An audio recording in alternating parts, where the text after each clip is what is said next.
John McGuinness was born on June 10, 1932, in Queens, New York City. He earned a bachelor's degree in marketing from Fordham University and attended Columbia University. After graduation, he worked for the Ted Bates ad agency in New York City.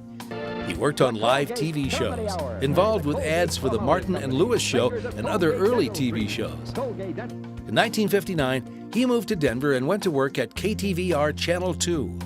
In the early 1960s, he joined the sales staff at KDEN, which was owned by Gene Amel and Ed Kepke. He then became a station owner and operator of KADX with Gordon Rosenblum.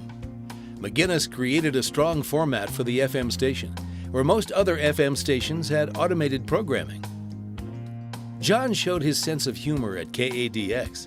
For his public affairs shows, he would go on the air as George Spelvin to discuss current events. For those who do not know, George Spelvin does not exist. In 1972, he sold his interest in KADX and went to work at KIMN as general sales manager under John Bayless. Where he'd only been with KIMN for a short period of time as sales manager and did, from my perspective, a remarkable job of turning sort of an average, maybe even a little bit lackluster sales department around in a very short period of time. And one of my clients happened to be a good friend of John's, and he said, John McGuinness is whip smart, street smart, highly principled. If you are lucky enough to go to work for John, shoot straight, work hard, don't play any games, and he will always have your back covered. In 1973, after Bayless' untimely passing, he became general manager of KIMN. He then hired Steve Keeney to replace him as general sales manager. John also had a charisma that few people have, and you're just drawn to him. You want to work for him, you want to please him, you want to do a good job. You were challenged every day working for him, but he didn't intimidate you. He wasn't that kind of a manager. But he brought out the best in you. They knew they were working for the best radio station and the best manager in town. He liked to put people on the air who had personalities and who could ad-lib a little bit and change the subject matter, showing a sense of humor. And they were not as strict as they are today. What Kim had, I sort of inherited from the people before us. Ken Palmer was really the guy who put Kim together in the 60s and turned into a great rock and roll radio station with an extremely strong news department. And by building that strong news department, they had credibility with the advertisers who hated rock and roll. Well, we made a lot of money. We were there. I was there when the FMs really came after us. KIMN ran almost alone in Denver. They owned the market. That station had developed the camaraderie, I think you hit it right in the head, in the 60s, in the 50s and 60s and 70s and 80s. It carried right through.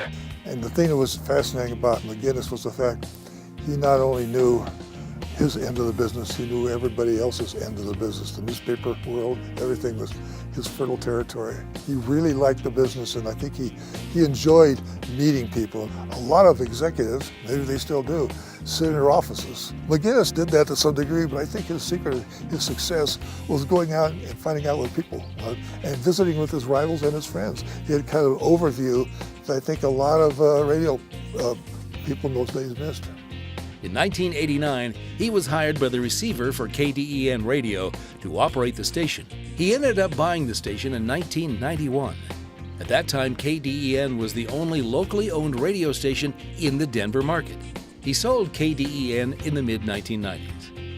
In 1983, Governor Roy Romer appointed McGuinness to the State Fair Commission.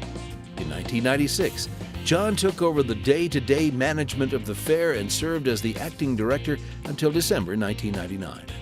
John McGuinness passed away in January 2000. Not many broadcasters are recognized on the floor of Congress, but Representative Scott McGuinness paid tribute to his career, stating, "I would like to offer tribute in memory of John McGuinness. He was a great man that will be missed by all those who knew him. He was a man of many talents and contributed to our business as well as the entire community." Gene Amel provided a marvelous profile of John McGuinness. Amel noted how many lives John McGuinness touched in the worlds of advertising, politics, and broadcasting. McGuinness was a radio guy. He loved the medium, and he knew the ins and outs of the entire industry. Emil said talking with McGuinness about the radio business was more informative than a graduate course at a major university. His curious mind and Irish charm will be missed. The Broadcast Pioneers of Colorado are proud to welcome John McGuinness into the Broadcast Pioneers Hall of Fame.